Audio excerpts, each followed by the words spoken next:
Muito obrigado, Sr. Presidente, Senhoras e Senhores Deputados, Sra. Ministra, Senhoras e Senhores Secretários de Estado. De facto, registramos destas múltiplas intervenções desta manhã que a Sra. Ministra continua sem responder sobre os contratos de programas dos hospitais e, portanto, a mensagem que sai hoje para os hospitais é que vão ter que continuar a gerir sem contrato de programa. E, portanto, ficamos a aguardar mais uma vez resposta, fica mais uma vez a pergunta.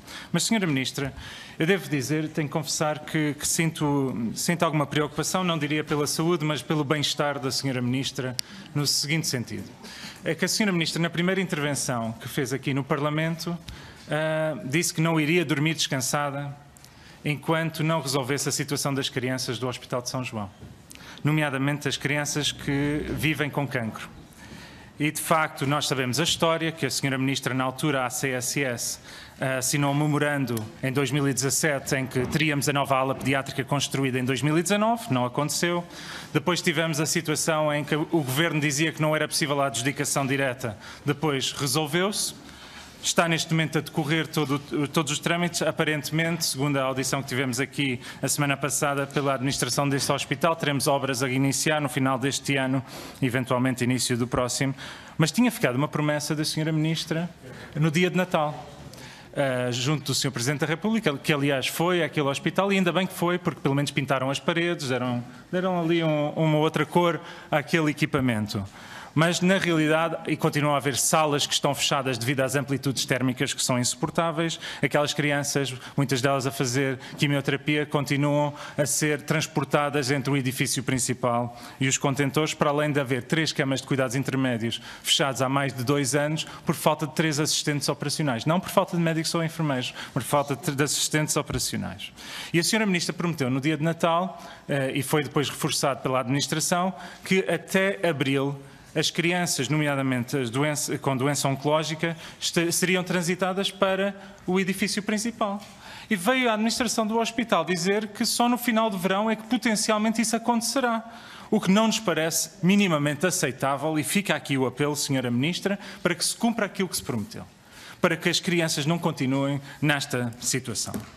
O segundo ponto é sobre os profissionais de saúde. A Sra. Ministra já falou sobre os recursos humanos, é um tema muito importante.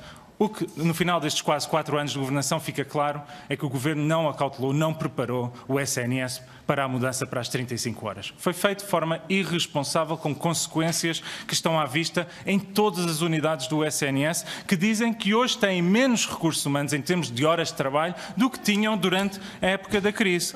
E a verdade é esta, é em todas as linhas profissionais. Ainda a semana passada ouvimos aqui os profissionais farmacêuticos hospitalares, e vou citar apenas um exemplo dos vários que nós ouvimos, se os senhores deputados me permitirem, que foi a responsável da unidade de Portimão, da farmácia, do Centro Hospitalar Universitário do Algarve, disse esta semana, portanto de 18 a 29 de março de 2019, a unidade de Portimão não irá preparar quimioterapia por falta de recursos humanos. E nós sabemos que, como a Sra. Ministra aqui bem lembrou, com o absentismo superior do que nos outros setores do Estado, os profissionais estão em burnout porque não conseguem dar resposta. E quando falamos, houve uma deputada do PS que questionou, mas agora tem 35 horas, não deviam estar em burnout. E a responsável de uma das farmácias respondeu, quais 35 horas? Nós trabalhamos 60 ou 80 horas para tentar compensar. Porque, na realidade, estão todos a trabalhar muito para além daquilo que está contratualizado para tentar dar resposta, e só assim é que o SNS ainda vai dando alguma resposta. E, Sra. Ministra, vão-nos dizendo, e ainda disseram mais uma vez aqui, foram contratados 9.000 profissionais de saúde. E eu pergunto, onde estão? O Governo tinha prometido até 31 de dezembro termos o Inventário Nacional dos Profissionais de Saúde, uma responsabilidade da ACSS aprovada em lei em 2014. Até hoje continuamos sem ter esse inventário. O antigo ministro Adalberto Campos Fernandes disse que de 31 de dezembro esse inventário estaria disponível. Portanto, nós não temos forma de saber onde é que estão estes 9.000 profissionais, porque cada vez que o PSD visita uma unidade hospitalar, visita um centro de saúde, dizem-nos que há menos capacidade de resposta, há menos profissionais. E, portanto, ou será que entraram e saíram ainda mais? Nós não sabemos. E como já pedimos isto N vezes, volto a pedir, Sra. Ministra, por favor, faculte-nos os números, os dados, entradas, saídas, e onde é que estão estes 9.000 profissionais, para nós também podermos contribuir para a solução. Caso contrário, não podemos. E isto leva à questão da gestão e à autonomia da gestão. E foi anunciado com alguma pompa que o Conselho de Ministros decidiu voltar atrás na exigência para substituição de ausência prolongada de haver 2 assinaturas, da Finanças e da Saúde. Como sabem, no governo anterior, apesar das restrições da crise financeira, o governo passou essa responsabilidade para os hospitais, para as administrações dos hospitais. Foi este governo, em 2015-16, que centralizou essa responsabilidade para as finanças e para a saúde. Mas depois, quando vamos ver no concreto, as administrações continuam a não ter essa autonomia, continuam a estar dependentes da assinatura da Sra. Ministra. E, portanto, nós perguntamos se não é a altura de voltar a confiar nas administrações dos hospitais, que aliás a Sra. Ministra é particularmente sensível a essa causa. Isto leva-nos à questão das cirurgias. Porque a Sra. Ministra disse aqui que houve uma redução de cirurgias em 2018, mas eu quero recordar que essa redução já se verificava antes da greve.